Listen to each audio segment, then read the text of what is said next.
بسم اللہ الرحمن الرحیم۔ اللہ تعالیٰ جن لوگوں کو معاملہ فہمی اور دور اندیشی کی نعمت عطا فرماتا ہے، ان کی خوش نصیبی اس وقت زیادہ بڑھ جاتی ہے جب وہ اپنی صلاحیت کو بر وقت استعمال بھی کر لیتے ہیں۔ ایسی ہی ایک دوست تقریباً 12 سال پہلے کی بات بتا رہی تھی کہ میں اس زمانے میں پیلی دیوار پر ہرے اور آتشی گلابی رنگ کے پردوں والے ڈرامے بڑے شوق سے دیکھا کرتی تھی۔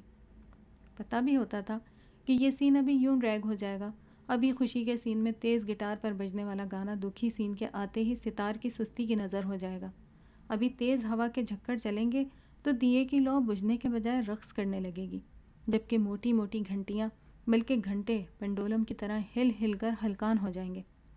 یہاں تک کہ کلائمیکس بھی عموماً پتہ ہوتا، لیکن کیا کریں کہ صرف محبت ہی نہیں بلکہ شوق یا تفریح بھی اندھی ہوتی ہے۔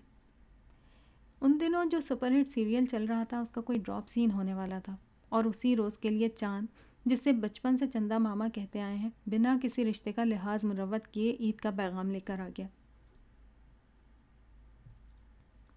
اکثر گھروں کی طرح ہمارے ہاں بھی اسی طرح ہوتا کہ ہسبینڈ اور بیٹے عید کی نماز پڑھ کر گھر واپس آتے، مجھے اور بچیوں کو پک کرتے، پہلے قبرستان جا کر فاتحہ پڑھتے، پھر اس سے آگے امی کے گھر جاتے، جہاں ہمارے علاوہ بھی کافی رشتہ دار اکٹھا ہو کر عید مناتے۔ خوب کھانے، مٹھائیاں، عیدیاں، گفٹس، ساری لڑکیوں کی مہندی، چوڑیاں اور زرق برق کپڑوں پر خوشی کے ساتھ آپس کی بے لوث محبت۔ 3 دن صبح سے شام تک بس یہی سلسلہ رہتا۔ اس روز بھی سب کچھ اسی طرح ہونے والا تھا کہ سب سے چھوٹی بیٹی، جو اس وقت تقریباً 8 سال کی ہوگی، اس کے ایک سوال نے مجھے ہلا کر رکھ دیا۔ آنکھیں، دل، دماغ اور عقل کے سارے کھڑکی دروازے جو تالا لگائے بے فکر بیٹھے تھے، کسی طوفانی ہوا سے یکا یک چوپٹ کھل گئے، اور اس سوال کے مستقل ٹکر چلنے کے باعث گہری نیند سویا ہوا ضمیر بھی حواس باختہ ہو کر اٹھ بیٹھا۔ ہوا یوں کہ مرد حضرات تو فاتحہ پڑھنے قبرستان کے اندر چلے گئے، میں اور بچیاں ہمیشہ کی طرح گاڑی میں بیٹھے ان کی واپسی کا انتظار کر رہے تھے۔ گاڑی جہاں پارک کی تھی وہاں سے قبرستان کا اوپر کا آدھا منظر صاف نظر آ رہا تھا،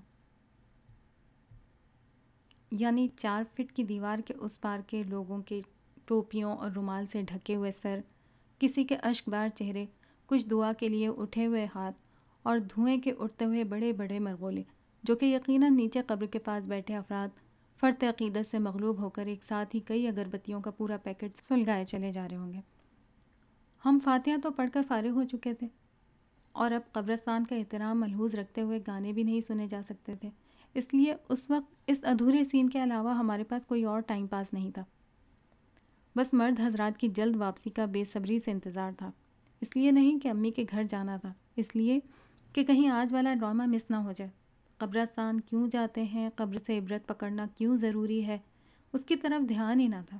میری نظر گھڑی پر تھی اور اپنے دل کو یہ تسلی دیے جا رہی تھی کہ امی کے گھر پہنچنے تک یا تو ابھی اشتہارات ہی آ رہے ہوں گے یا پھر ریکیپ چل رہا ہوگا، کہ اچانک پچھلی سیٹ سے میری چھوٹی بیٹی کی انتہائی درد میں ڈوبی آواز نے چونکا دیا۔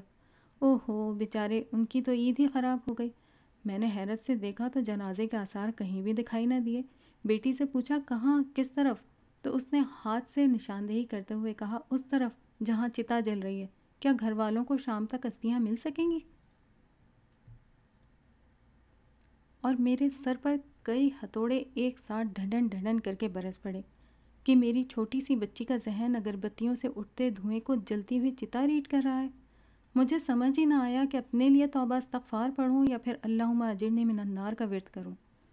زیادہ شدید تکلیف اس وقت اور ہوئی جب اس کو ایک چھوٹی سی دیوار کے پیچھے کی اصل حقیقت بتائی تو وہ اس بات کو تسلیم کرنے کے بجائے بحث کرنے لگی۔ تب ذہن پر سوال کا ایک اور ہتھوڑا پڑا کہ اس دیوار کے پیچھے کی حقیقت تو میں اس کو گود میں اٹھا کر بھی دکھا سکتی ہوں، اور گاڑی جب مڑے گی تو وہ خود بھی کسی جنگلے یا دراڑ سے جھانک کر دیکھ لے گی، لیکن کل کو زمین کے اندر 6 فٹ کی صورتحال اس کو کس طرح سمجھائی جا سکے گی؟ ابھی تو ہمارے ہاں جنازوں پر لواحقین کے درمیان یہ بحث ہوتی ہے کہ کس مسلک کے قبرستان میں میت کو دفنایا جائے۔ کیا کل اتنی بھیانک بھی ہو سکتی ہے کہ والدین کے مرنے پر اولاد میں یہ تنازع ہونے لگے کہ ان کی میت کو دفنانا ہے یا چتا کو جلانا ہے؟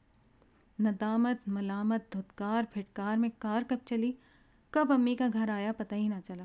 ڈرامے کی تمام رنگینی سوالات کی سنگینی کی نظر ہو چکی تھی، بلکہ میں نے اپنے اس شوق کو ادھر قبرستان میں ہی دفنا دیا تھا۔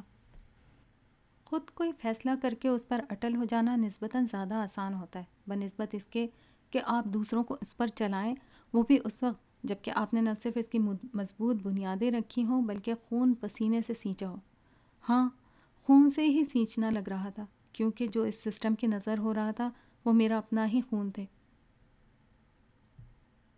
اور جو پوری جان لگا کر جلدی جلدی گھر کے کام نمٹائے جاتے وہ بھی ان ڈراموں کے اوقات کے ارد گرد ہی گھوما کرتے، یہاں تک کہ نماز بھی۔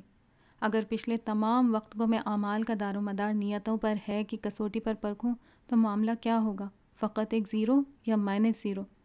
ذہن میں یکے بعد دیگرے سوالات کی شائیں شائیں، ملامت اور ندامت کی کڑکتی بجلیاں، خطرے کی بجتی گھنٹیاں، ساتھ ہی کہیں سے گزرتی ہوئی ایمبولینس کا زور سے بجتا ہوا ہوٹر میری زندگی کے کرٹیکل سین کو شنک کی آواز کا افیکٹ دے کر اور بھی زیادہ گھناؤنا بنا رہا تھا۔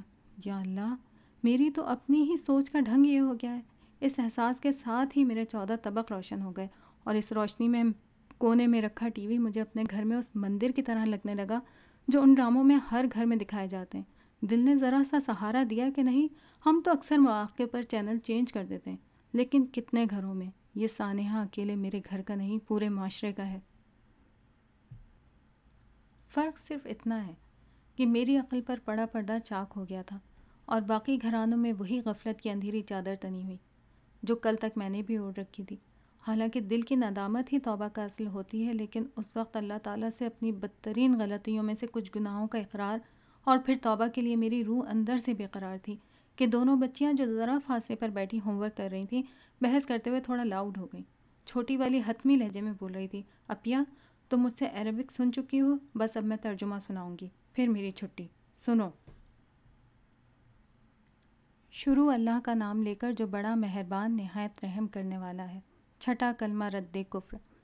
الہی میں تیری پناہ مانگتا ہوں اس بات سے کہ کسی کو تیرا شریک بناؤں، اور مجھے اس کا علم ہو، اور میں معافی مانگتا ہوں تجھ سے اس گناہ سے جس کا مجھے علم نہیں، اور میں نے اس سے توبہ کی اور بیزار ہوا، کفر سے اور شرک سے اور جھوٹ سے اور غیبت سے اور بدعت سے اور چغلی سے اور بے حیائی سے اور تہمت لگانے سے اور باقی ہر قسم کی نافرمانیوں سے، اور میں ایمان لایا اور میں کہتا ہوں اللہ کے سوا کوئی عبادت کے لائق نہیں، اور محمد صلی اللہ علیہ وسلم اللہ کے رسول ہیں صلی اللہ علیہ وسلم۔